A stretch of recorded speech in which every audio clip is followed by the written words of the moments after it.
kadang kan kita tidak tahu permusuhan antara suami dan istri. Jadi di sini perlu dilihat dulu ada apa sebelumnya. Kita tiba-tiba menuju pada keadaan di mana sudah terjadi permusuhan. Tapi sebetulnya perlu dilihat ada apa sebelumnya.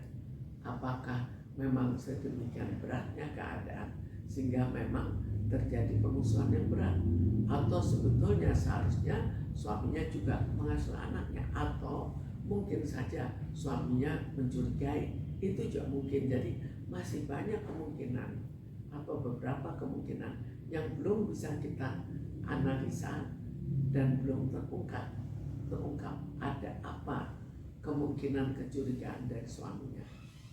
Tapi dalam hubungan suami istri seperti itu, hal yang wajar nggak sih Bu, ketika habis lahiran dijeda dengan waktu yang cukup lama untuk tidak menyentuh gitu? Jadi biasanya baik suami istri sangat ingin melihat anaknya dan menyentuh anaknya, mencium anaknya, menyayangi anaknya. Dalam hal ini tidak terjadi, jelas ada suatu kecurigaan, ada apa? Karena itu kita belum mendalami apakah ada kecurigaan bahwa ini bukan anak dari suaminya. Oke. Tapi berarti hal yang normal ya Bu, ketika suami tidak mau menyentuh istri setelah habis lahiran. Kalau gitu. Sekarang karena itu kita lihat kembali ada apa sampai anak ini tidak disenangi oleh bapaknya.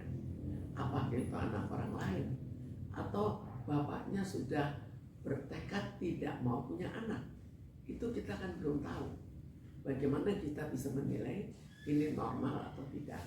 Normal tidaknya sangat tergantung pada alasannya dan pembuktian atau analisa dari alasan itu. Tapi kalau untuk dari perempuannya sendiri Bu, bersikap seperti itu karena emang pengaruh dia butuh kasih sayang kah, sehingga mentalnya jadi sekarang merasa dia terasingkan oleh suaminya sendiri? Kalau ada suatu peristiwa kita tahunya belakangan, kita tahu apa yang melatar belakangi peristiwa itu. Apakah ada latar belakang? Biasanya kalau orang sudah mau cerai, tidak mungkin tiba-tiba ada masalah tiba-tiba cerai, kecuali jika tiba-tiba ditemukan misalnya adanya perselingkuhan. Tapi di luar itu tidak ada hal yang tiba-tiba. Bahkan perselingkuhan saja masih bisa terjadi pertengkaran dulu, baru terjadi perceraian. Tapi di sini sebelumnya sudah ada suatu ketidakcocokan. Apa ketidakcocokannya? Itu dulu yang harus dilihat. Apa ketidakcocokan wajar atau tidak? Biasanya ketidakcocokan itu dilihat dari dua sisi. Jadi disuruh dilihat dari sisi suaminya dan dilihat dari sisi istrinya. Seringkali kalau kita tanya hanya ke istri, maka jawabannya lain daripada kalau kita hanya tanya ke suami. Karena itu dua-duanya kita tanya, kemudian kita lihat mana yang benar. Oke Bu, mungkin ada pesan nggak sih Bu dari psikolog sendiri yang untuk rumah tangga, apalagi banyak yang pasangan yang menikah muda mengambil keputusan yang sangat cepat gitu, terus peran serta dari orang tua atau lingkungan sekitar itu seberapa penting juga sih Bu agar tidak mengganggu mental untuk si pasangan baru ini? Sebetulnya pernikahan terlalu muda itu tergantung pada perkembangan kepribadian berikutnya.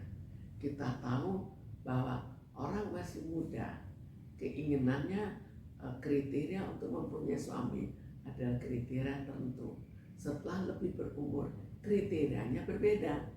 Jadi kalau ini terjadi perubahan kriteria di kemudian hari, maka otomatis terjadi penurunan dari rasa cintanya pada suami karena rupanya bukan itu yang diinginkan.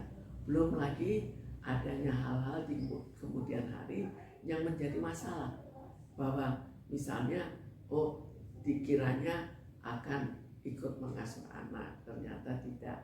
Dikiranya penghasilannya cukup, ternyata tidak. Jadi di luar itu belum pengaruh mertua, itu juga semuanya ikut mempengaruhi. Jadi banyak hal yang terpengaruh, termasuk lingkungan.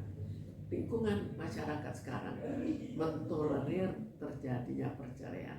Perceraian itu dianggap sebagai hal yang wajar. Karena itu, kalau kita bandingkan dengan dulu, di mana perceraian dianggap tidak wajar, maka suami maupun istri mencoba untuk menyesuaikan diri dengan keinginan masing-masing. Tapi sekarang saya tetap bertahan, istrinya tetap bertahan, suaminya tetap bertahan pada keinginannya. Memang ada penyesuaian, tapi penyesuaian itu tidak banyak dan tidak ada litigasi atau kurang litigasi bahwa pernikahan hanya terjadi sekali. Hai, terima kasih sudah menonton. Jangan lupa subscribe, like, comment, and share.